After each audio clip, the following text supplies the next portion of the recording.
Objective ആർട്ടും subjective ആർട്ടും. Subjective art വെച്ചാൽ സാധാരണ മനസ്സിന്റെ സന്തോഷവും ദുഃഖം മാത്രം ഉദ്ദേശിക്കുന്ന ആർട്ടാണ്. ഒബ്ജക്റ്റീവ് ആർട്ടിലാണ് ജീവിത രഹസ്യങ്ങളും പിന്നെ ജീവിതത്തിലെ ഉന്നത നേടുന്നതായിട്ടുള്ള വിഷയം ഒബ്ജക്റ്റീവ് ആർട്ട്. സാധാരണ കുറിച്ച് എന്താ അഭിപ്രായം? ഇത് പൊതുവെയുള്ള അദ്ദേഹത്തിന്റെ ക്ലാസിഫിക്കേഷൻ മാത്രമല്ല, അദ്ദേഹം അതിനൊരു പിന്നെ വ്യാഖ്യാനം പുതുതായിട്ട് കൊടുത്തിരിക്കുന്നു എന്നുള്ളതാണ് ഞാൻ മനസ്സിലാക്കുന്നത്. പണ്ട് മുതൽ തന്നെ ഒബ്ജക്റ്റീവും സബ്ജക്റ്റീവുമായിട്ട് ആർട്ടിൻ്റെ അപ്രീസിയേഷനെ തിരിക്കുന്നുണ്ട് എന്നാണ് എൻ്റെ ഓർമ്മ. വ്യക്തിപരമായിട്ട് ആത്മനിഷ്ഠമായിട്ടും വസ്തുനിഷ്ഠമായിട്ടുമുള്ള കല എന്നതിനെ വേണമെങ്കിൽ മലയാളത്തിൽ വിളിക്കാം. വസ്തുനിഷ്ഠമായിട്ടുള്ള കല എന്ന് പറയുമ്പോൾ പൊതുവെയുള്ള സൗന്ദര്യാത്മകമായിരിക്കുന്ന കാര്യങ്ങളെക്കുറിച്ചാണ്. ആർക്കും ബോധ്യപ്പെടാവുന്നതും ആർക്കും അപ്രീഷിയേറ്റ് ചെയ്യാവുന്നതും പൊതുവെയുള്ള കലാബോധമുള്ള ആർക്കും മനസ്സിലാക്കാൻ പറ്റുന്നതുമായ ഒരു കലാകാരൻ്റേതായ ലോകമാണ് അത്. കാരണം ഏത് കലാകാരനും അവിടെ പ്രവേശനമുണ്ട് ആ ലോകത്തേക്ക്. കലാഭിരുചി എന്ന് പറയുന്ന ഒരു വാസന മാത്രമേ അവിടെ ആവശ്യമുള്ളൂ. ആ വാസന ഉണ്ടാക്കിയിരിക്കുന്നത് എത്രയോ നാളത്തെ പ്രയത്നം കൊണ്ടായിരിക്കും. ആ പ്രയത്നം കർട്ടന് പുറകിലാണ്, കാലയവനികയ്ക്ക് പുറകെയാണ്. അതുകൊണ്ട് അത് അറിയാൻ പറ്റില്ല. നമ്മുടെ മുമ്പിൽ വർത്തമാനകാലത്തിൽ അവർക്ക് പ്രയത്നമൊന്നും ഉണ്ടായിരിക്കില്ല, അല്ലാതെ തന്നെ അഭിരുചി വ്യക്തമായി പ്രകാശിക്കുന്നുണ്ടാവും.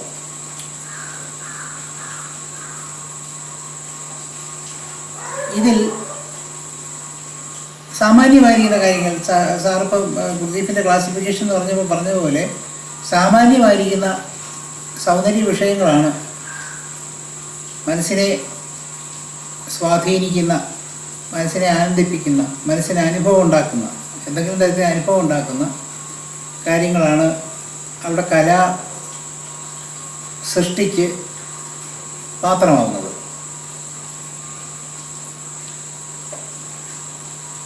അവിടെ സൃഷ്ടിപരമായി താൻ സൃഷ്ടാവാണെന്നൊരു ബോധം കുറച്ചുകൂടി പ്രസക്തമായി അല്ലെങ്കിൽ രൂക്ഷമായിട്ടും കലാകാരനിലുണ്ട്. ചെയ്യുന്നത് അനുകരണമാണ്, പ്രകൃതിയെ അനുകരിക്കുകയാണ് ചെയ്യുന്നത്. പ്രകൃതിയുടെ പല കാര്യങ്ങളെ അനുകരിച്ചുകൊണ്ടിരിക്കുകയാണ്. പ്രകൃതിയിലുള്ള സൗന്ദര്യം, പ്രകൃതിയിലുള്ള ദുഃഖം, പ്രകൃതിയിലുള്ള സന്തോഷം, ഇവയൊക്കെയാണ് വിഷയങ്ങൾ.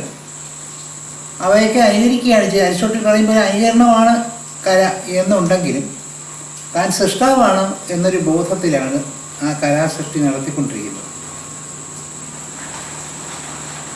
അവിടെ ആ കലാസൃഷ്ടിയിൽ അന്വേഷണപരത, ആ കലാസൃഷ്ടിയിലൂടെ ഒരു അന്വേഷണം, ഒരു അനുസന്ധാനം അവിടെ ഉണ്ടാക്കണമെന്നില്ല. എന്നാൽ ആത്മനിഷ്ഠമായ കലയിൽ നേരെ തിരിച്ചാണ്. ആത്മനിഷ്ഠമായ കലയിൽ അവൻ്റെ വ്യക്തിപരമായ അനുസന്ധാനമാണ് കലയായി പരിണമിക്കുന്നത്. കലാകാരൻ്റെ, സാഹിത്യകാരൻ്റെ, ചിത്രകാരൻ്റെയൊക്കെ സൃഷ്ടിയായി, ആ സൃഷ്ടിയായി പരിണമിക്കുന്നത് അവരുടെ വ്യക്തിപരമായിരിക്കുന്ന അനുസന്ധാനമാണ്. ഈ അനുസന്ധാനത്തിൻ്റെ ഭാഗമായിട്ട് അവർ പുതിയ പുതിയ മേഖലകൾ കണ്ടുപിടിച്ചേക്കാം.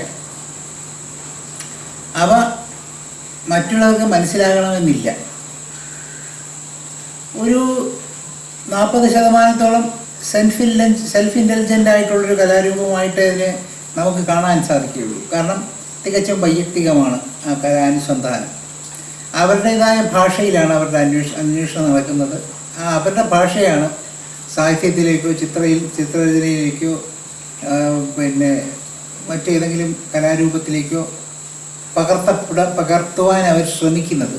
അവർ പകർത്താൻ ശ്രമിക്കുന്നതിൽ പോലും പൂർണ്ണമായ സംവേദനം ഉണ്ടായിരിക്കണമെന്ന് നിർബന്ധമില്ല. കാരണം അവരുടെ ഒരു ഓർമ്മക്കുറിപ്പ് പോലെയാണ് ആത്മനിഷ്ഠമായ കലയിൽ സംഭവിക്കുന്നത്. ഒരു പേഴ്സണൽ ഡയറി കുറിപ്പ് പോലെയാണ്. അവർക്ക് മനസ്സിൽ തോന്നുന്ന ചില കാര്യങ്ങൾ അവർ കുറിച്ചിടുന്നു. അത് സമാന മനസ്കരായിരിക്കുന്ന ആൾക്കാർക്ക്, അതേ വേവ് ലെങ്തിൽ ചിന്തിക്കുന്നവർക്ക് വളരെ പെട്ടെന്ന് അത് ആസ്വാദ്യത ഉണ്ടാക്കുകയും അനുഭവതലത്തിലേക്ക് വരികയും ചെയ്യും. അല്ലാത്തവർക്ക് അത് ഉൾക്കൊള്ളാൻ സാധിക്കില്ല. അതിന് പ്രത്യേകിച്ചൊന്നും കാണണമെന്നില്ല അവർ. അപ്പോൾ ഈ വ്യക്തിപരമായിരിക്കുന്ന ഒരു ആസ്വാദനമാണ് അവിടെ പ്രധാനം. അതാണ് ഞാൻ 40% സെൽഫ് ഇൻ്റലിജൻ്റ് ആണ് എന്ന് പറയുന്നതിന് കാരണം. മറ്റുള്ളവരുടെ ആസ്വാദനം എന്ന് പറയുന്ന രണ്ടാമത്തെ കാര്യമേ ഉള്ളൂ. അവർ സ്വതവേ ഒരു സാധനാ രൂപത്തിൽ ആ കലാസൃഷ്ടി നടത്തുന്നു.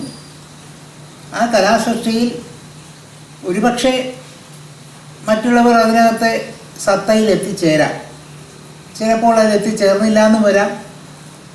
വഴിയിൽ എവിടെയെങ്കിലുമുള്ള വഴിത്താവളങ്ങളിൽ അവർ എത്തി അവിടെ തമ്പടിച്ച് നിൽക്കാനും സാധ്യതയുണ്ട്.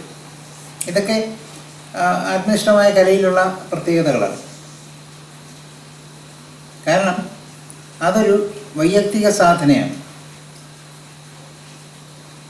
അതിലെ സിദ്ധി മുഴുവൻ ആ കലാകാരന് അല്ലെങ്കിൽ സൃഷ്ടാവിന് അവകാശപ്പെട്ടാണ്.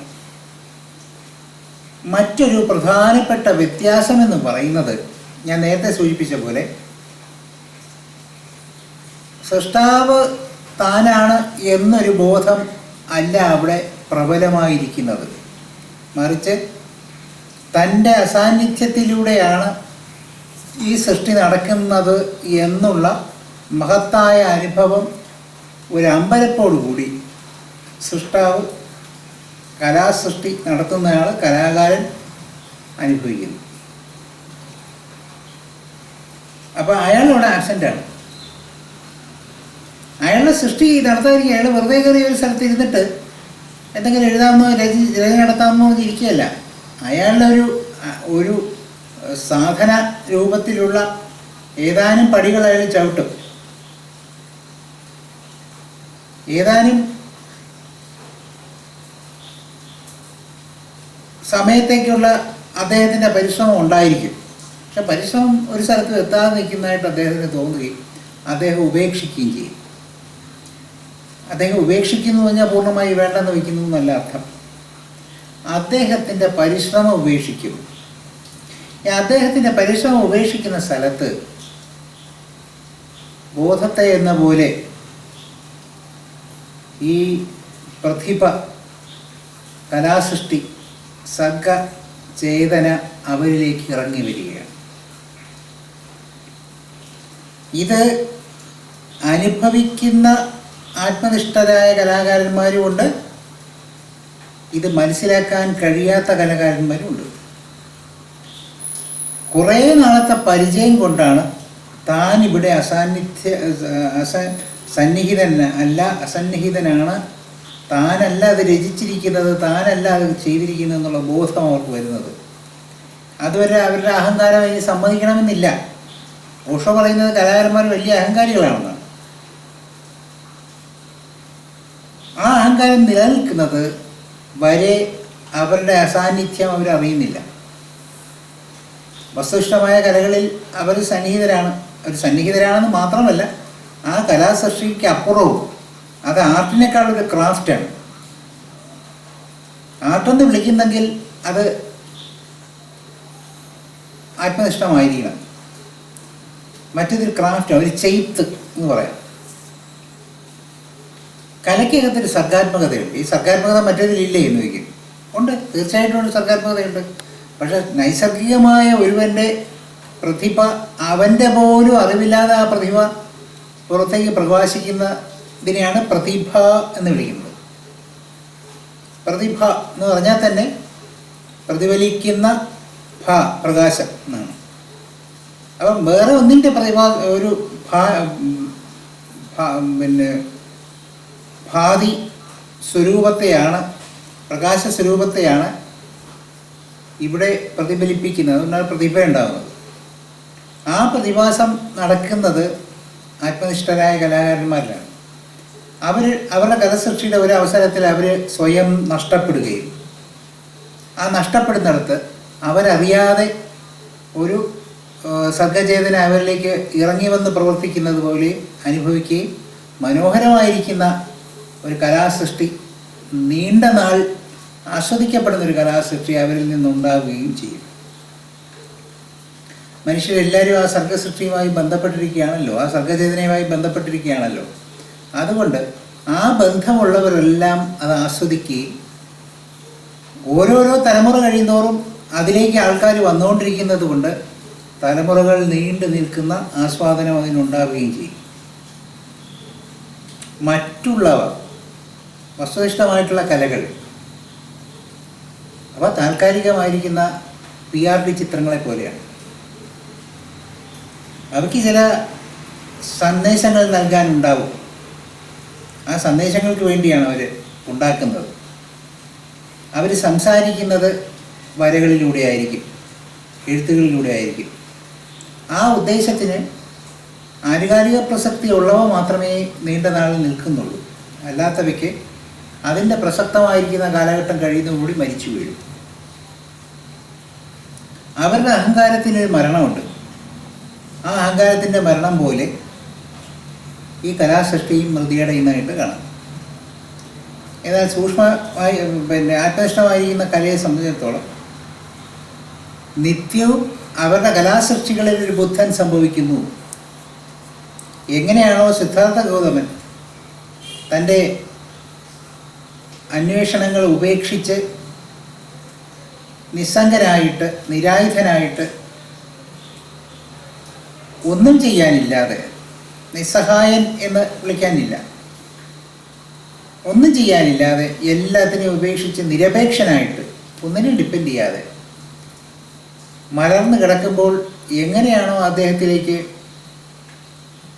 ബോധം ഇറങ്ങി വന്നത്, അതുപോലെ ഒരു കലാകാരൻ അവനിലേക്കുള്ള സർഗചേതനയുടെ പ്രവേശം അറിയാതെ അനുഭവിക്കുന്നു. അപ്പോൾ ഓരോ നിമിഷത്തിലും ഗൗതമബുദ്ധനിൽ സംഭവിച്ച ബോധോദയം മറ്റൊരു ചെറിയ രൂപത്തിൽ ഓരോ കലാകാരനും അനുഭവിച്ചു കൊണ്ടിരിക്കുന്നു എന്ന് മനസ്സിലാക്കണം. ഓരോ സൃഷ്ടിയുടെയും സായുജ്യവേളയിൽ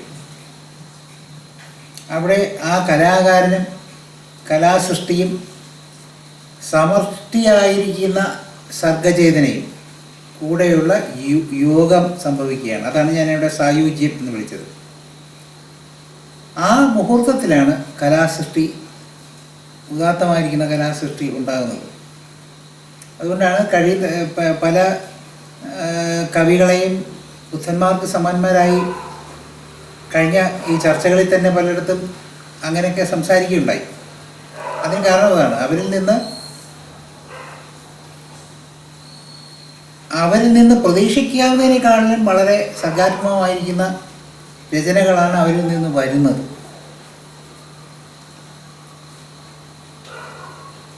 അതുകൊണ്ടാണ്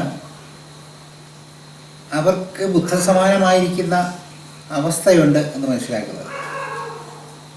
അപ്പം കലാകാരൻ പ്രധാനമായിട്ട് ധ്യാനാത്മകമായിരിക്കുന്ന ഒരു ഒറ്റപ്പെടലിലേക്ക് പ്രവേശിക്കുകയും അവിടെ അവനും അവൻ്റെ സർഗചേതനയും തമ്മിലുള്ള സംയോഗം മാത്രമായിട്ട് അവൻ്റെ ലോകം ഒതുങ്ങുകയും അവിടെ അവനിലേക്ക് സർഗചേതന ഇറങ്ങി വരികയും ചെയ്യുന്നു എന്നുള്ളതാണ്. ഇത് അവൻ്റെ വ്യക്തിപരമായ അനുഭവമായിട്ട് ഒരിക്കലും അവൻ പുറത്ത് പറയാറുമില്ല, പുറത്തോട്ട് ആരും അറിയാറുമില്ല.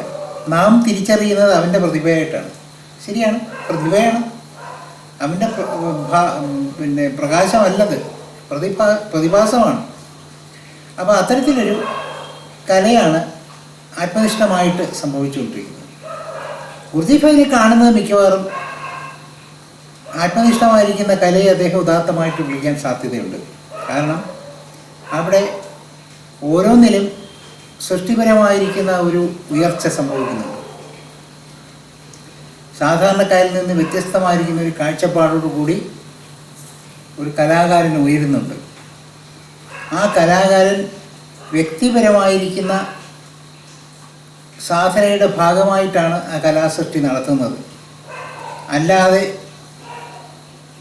വിപണിയെ ഉദ്ദേശിച്ചല്ല. വിപണി മുമ്പിൽ നിൽക്കുന്നില്ല. വിപണി നിർദ്ദേശിക്കുന്ന ഘടകങ്ങൾ, നിർദ്ദേശിക്കുന്ന നിബന്ധനകൾക്ക് വിധേയമായിട്ടല്ല അദ്ദേഹം കലാസൃഷ്ടി നടത്തുന്നത്. അങ്ങനെ വരുമ്പോൾ ഒരു കൺസ്യൂമറിസ്റ്റിക് അല്ലാത്ത ഒരു ആറ്റിറ്റ്യൂഡ് കൂടിയാണ് അദ്ദേഹം കലാസൃഷ്ടിയിൽ ഏർപ്പെടുന്നത്. കാരണം അദ്ദേഹവും അദ്ദേഹത്തിൻ്റെ കലാസൃഷ്ടിയും മാത്രം. അത്തരം കലാസൃഷ്ടികളിൽ മറ്റുള്ളവർ പങ്കുവയ്ക്കുന്നത്, ആ അനുഭവത്തിൽ പങ്കെടുക്കുന്നത് അവരുടെ വ്യക്തിപരമായിരിക്കുന്ന ഒരു സമർപ്പണത്തോടു കൂടി മാത്രമായിരിക്കും. നമ്മളത് താർക്കോസ്കിയുടെ പടങ്ങൾ, ചലച്ചിത്രങ്ങൾ കാണുമ്പോൾ മനസ്സിലാവും. ക്രിസ്റ്റഫ് സനൂസിയുടെ ചിത്രങ്ങൾ കാണുമ്പം, ബ്രസൻ്റെ ചിത്രങ്ങൾ കാണുമ്പോൾ മനസ്സിലാവും. ഇങ്ങനെ പല അനുഗ്രഹീതരായ ചലച്ചിത്രകാരന്മാർ, എനിക്ക് ചലച്ചിത്രമായിട്ട് ബന്ധമുള്ളതുകൊണ്ട് എനിക്ക് അവരെ മാത്രം അറിയാവുള്ളൂ. എനിക്ക് വേറെ വായന കുറവാണ്, ചിത്രരചന ആസ്വദിക്കാനുള്ള പരിചയം കുറവാണ്. അപ്പോൾ ചലച്ചിത്രമായിട്ട് നോക്കുമ്പോൾ ഇത്തരത്തിലുള്ള സർഗാത്മക സൃഷ്ടികൾ, അവിടെ സൃഷ്ടിപരമായിരിക്കുന്ന രചനകൾ, പൂർണ്ണമായിരിക്കുന്ന സർഗാത്മകത സൃഷ്ടിയിൽ പ്രകാശിക്കുന്ന ചലച്ചിത്രങ്ങൾ കാണാം. ഞാൻ ഉദാഹരണം എപ്പോഴും പറയാറുള്ളതാണ്. സാക്രിഫൈസ് എന്ന് പറയുന്ന താർക്കോസ്കിയുടെ ചിത്രം എനിക്ക് വളരെ ഇഷ്ടപ്പെട്ടു. ആന്ദ്രേ താർക്കോസ്കി ഇന്ത്യയിൽ ജനിക്കണമെന്ന് ആഗ്രഹിച്ചിരുന്നു, അദ്ദേഹം പറയുന്നുണ്ട്. പല ചിത്രങ്ങളിലും അദ്ദേഹം ഇന്ത്യയെക്കുറിച്ച് സംസാരിക്കുന്നുണ്ട്. അദ്ദേഹത്തിൻ്റെ അവസാനത്തെ തൊട്ട് മുമ്പുള്ള സാക്രിഫൈസ് എന്ന് വെച്ചാൽ ഓഫ്രറ്റ് എന്നാണ് അതിൻ്റെ പേര്. അത് നെറ്റിലുണ്ട്, സബ് ടൈറ്റിലോടുകൂടി ഉണ്ട്, കാണാം. അതിനകത്ത് അവസാനത്തെ ഒരു ഷോട്ടുണ്ട്, ഒരു വളരെ നീളമുള്ള ട്രോളി ഷോട്ടാണ്. ആ ട്രോളി ഷോട്ട് കട്ട് ചെയ്യാതെ ടോട്ടലായിട്ടൊരു സെറ്റ് തീ പിടിച്ചുകൊണ്ടിരിക്കുന്നത് എടുക്കുകയാണ്. ഒരു വീട് സെറ്റായിട്ട് ഇട്ടിരിക്കുകയാണ്. അപ്പോൾ അത് മനോഹരമായിട്ടത് ഷൂട്ട് ചെയ്തിട്ടുണ്ട്. ആ ആരൂഢം കത്തി അമരുന്ന ഷോട്ടിൽ, ആ ഫ്രെയിമിനകത്ത് ആ ശിഥിലമാകുന്ന കുടുംബം ചിത്രീകരിക്കാൻ അദ്ദേഹത്തിന് സാധിക്കുന്നുണ്ട്. അപ്പം ഈ സെറ്റ് പല പ്രാവശ്യം കത്തിച്ചെടുക്കുകയല്ല, ഒറ്റ പ്രാവശ്യം ഷൂട്ട് ചെയ്യുകയാണ്.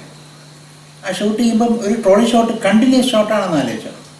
അപ്പോൾ ട്രോളി ഇട്ട് ക്യാമറ മൂവ് ചെയ്തുകൊണ്ടിരിക്കുകയാണ്. അപ്പോൾ ഇതിനൊരു കാൽക്കുലേഷൻ ഉണ്ട്. ആ കാൽക്കുലേഷനകത്ത് അത് കത്തി താഴോട്ട് നിലംപതിക്കണം. ആ ആരൂഢം കെട്ടി, 2 നില കെട്ടിയ ഒരു കെട്ടിടമാണ്, അത് താഴോട്ട് പതിക്കണം. ആ താഴോട്ട് പതിക്കുന്നത് ആ ഫ്രെയിമിനകത്ത് ഈ ശിഥിലമാകുന്ന കുടുംബവും ഒത്തുചേരുന്നുണ്ട്. അവരാ ഫ്രെയിമിലേക്ക് ഒത്തുചേരുന്നുണ്ട്. ഇതെനിക്ക് വളരെ വലിയൊരു അനുഭവമായിട്ട് തോന്നി. ഇത് കൃത്രിമമായിരിക്കുന്ന, ലേബേർഡായിരിക്കുന്ന ഒരു സൃഷ്ടിയല്ല. കലാകാരൻ്റെ സർഗാത്മകത അവിടെ അറിയാതെ പ്രവർത്തിക്കുന്നു എന്നാണ് എൻ്റെ വിശ്വാസം. അതാണ് താർക്കോസ്കിയിൽ ഞാൻ കാണുന്ന ഏറ്റവും വലിയ ആകർഷണീയത.